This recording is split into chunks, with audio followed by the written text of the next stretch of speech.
ఇవాళ 1,20,000 క్యూసెక్కుల నీటిని ఒడిసి పడితేనట కన్నెపల్లి పంప్ హౌస్కు 3 టీఎంసీలు వస్తాయట. నీకు లెక్కలన్నా కనీసం ఎరికేనారా? నేను ఒక మాట అంటున్నా, లెక్కలు ఎరికేనా నేను అంటున్నా. ఉరికే నీటిని పట్టి ఎత్తిపోయాలి, ఇదేనా మీ లెక్క? ఏం మాట్లాడుతున్నారో ఎవరికి అర్థం కావట్లేదు. ఇష్టం వచ్చినట్టుగా ప్రాపగండా తయారు చేస్తున్నారు. ఇక అక్కడ నాకు తెలిసింది ఏంటంటే, ఈ నీటి విషయంలో మా బామ్మారిది ముందుకు పోవద్దిగా, నేనే ఉండాల సుమా అని మొదలు పెట్టిండు. కొత్త కహానీలన్నీ మొదలుపెట్టిండు సుత్తిరావు. నువ్వు ఇరిగేషన్ శాఖ మంత్రిగా చేసినావు కదా, మీరు చేసేటప్పుడు మేమంతా కూడా ఆ విషయాలలో మొత్తం పూర్తిగా, నేను ఎందుకంటే శ్రవణ్ బాట్ ఎందుకంటున్నంటే, ఆ రోజు ఉత్తమ్ కుమార్ రెడ్డి గారు పీసీసీగా ఉన్నప్పుడు మేము పవర్ పాయింట్ ప్రజెంటేషన్ ఇచ్చినప్పుడు మీ దొంగ నాటకాలన్నీ కూడా ఎత్తి చూపింది మేమే. 50 టీఎంసీలు మల్లన్న సాగర్ వద్దని, ప్రతిది కూడా 2 నుంచి 5, 5 నుంచి 10, 10 నుంచి 15, 50 టీఎంసీల వరకు తీసుకుపోయి ఎస్కలేషన్ చేసిన 90,000 కోట్లు, 90,000 కోట్లట, 90,000 కోట్లు పెట్టినమాట. మేము 87,000 కోట్లే పెట్టినాం. 3వ పైపుకు ఎవడరా పెంచింది? 3వ పైపు కొరకు పెంచింది ఎవడు? 1,37,000 కోట్ల పైచీలకు ఎస్కలేషన్.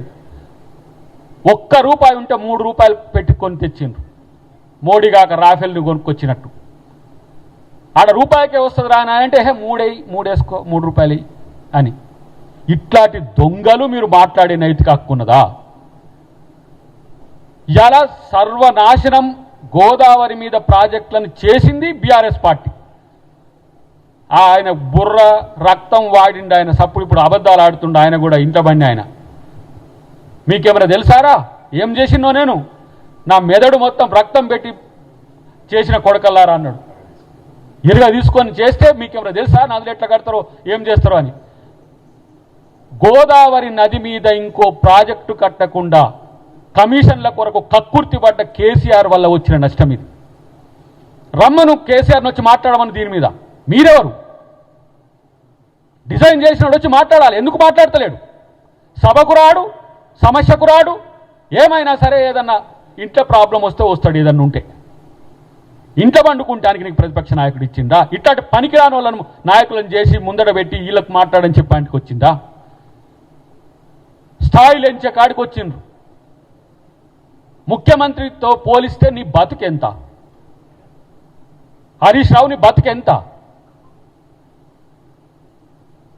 ఇలా ముఖ్యమంత్రిని పట్టుకొని నేను ఆయన స్థాయికి దిగజారను, ఆయన ఇట్లా ఆయన ఇట్లా అంటే నీదే చిల్లర బతుకు. చిల్లర వాళ్ళు పొమ్మని తంతుంటే పట్టలేక నువ్వు బీఆర్ఎస్ పార్టీలో ఉంటున్నావు. ఎవరికి తెలియదు అది? నీ ఢిల్లీ ప్రయత్నాలు ఎవరికి తెలియవు?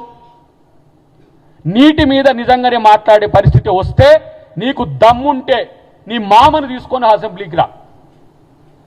లేకపోతే మీరు సిగ్గు లజ్జ లేకుండా ముక్కు నేలకు రాయండి ఇద్దరు.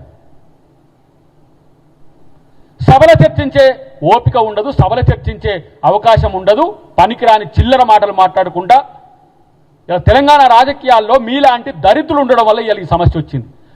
తెలివి ఉండదు, దానికి తోడు ఏమంటాము ఒక ప్రజా సేవ అనే కోరిక ఉండదు. పైసల కోసం ఆరా మీరు ప్రాజెక్టులు కట్టేది? నేను అంటున్న 38,000 కోట్ల రూపాయల ప్రాజెక్టు ఎందుకు 1,34,000 కోట్ల రూపాయలకు పోయిందో చెప్పండి. ఎస్కలేషన్ ఇంత ఉంటుందా? 2009కి 2014కు 5 సంవత్సరాలు అయితే ఎస్కలేషన్ అనేది 4 టైమ్స్ ఉంటుందా? మళ్ళీ మేమెందుకంటే చిన్న చిన్న గోడలే కదండి, దానికి ఎంత 4,000 కోట్లు ఒకటి, 3,000 కోట్లు ఒకటి, 2,000 కోట్లు ఒకటి. మరి 93,000 కోట్లు ఎందుకు ఖర్చు పెట్టినాం? 7,000 కోట్లు మేమే ఖర్చు పెట్టినాం కదా టన్నెల్స్ కోసము. వాటిని ఎవడు పూడ్చమన్నాడు? ప్రాజెక్టు వాల్యూమ్ పెంచమన్నది ఎవడు? నీళ్లు రాకుండా మీరు ఈ రోజు కనుక తుమ్మిడిహెట్టి నుంచి ఒక ప్రాజెక్టు కట్టి ఉంటే ఎట్టి పరిస్థితులు ఇలా తెలంగాణకు వికారాబాద్ వరకు నీళ్ళు వచ్చాయి ప్రాణహిత చేవెళ్ల ప్రాజెక్టులో. మీరు కట్టడం వల్ల 3 సంవత్సరాలు కడితే 2 సంవత్సరాల కూలిన దాన్ని మరమ్మతుల కోసం కూడా మాట్లాడకుండా కామ్గా ఉండి ఇప్పుడు ఒకడేమో బాంబు పేల్చిండు అంటారు, ఒకడేమో ఏదో జరిగింది ఆడ కుట్ర, ఏదో దేశ కుట్ర జరిగింది అంటారు. మరేం పీకిండ్రా మీరు? ఆడ ప్రభుత్వంలో ఉన్నారు కదా, మీ తర్వాత 2-3 నెలలు మీరు ఈ కూలిన తర్వాత 2-3 నెలలు మీరు ఉన్నారు కదా, మరి ఏం చేసింది? ముఖ్యమంత్రి గారి యొక్క సహనాన్ని, ముఖ్యమంత్రి గారి యొక్క ఓపికని పరీక్షించడమే కాదు, ఆయన ఆవేశంగా మాట్లాడిన అంశాలని ప్రజలకు ఆపాదిస్తున్నారు వీళ్ళు. ప్రజలను అన్నట్టు, రైతులను అన్నట్టు, ఉద్యోగులను అన్నట్టు, నిరుద్యోగులను అన్నట్టు.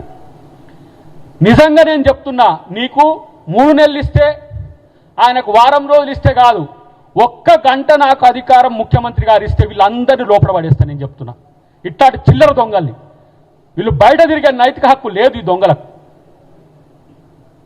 తెలంగాణ అని చెప్పి తెలంగాణ పేరు మీద రాష్ట్ర పార్టీని ఏర్పాటు చేసుకొని తెలంగాణను దోచుకున్నాక భారత రాష్ట్ర సమితి అని చెప్పి తెలంగాణ ప్రజలను వంచింది ఇలా బీఆర్ఎస్ పార్టీ. తెలంగాణ రైతుల గురించి మాట్లాడుతుంది.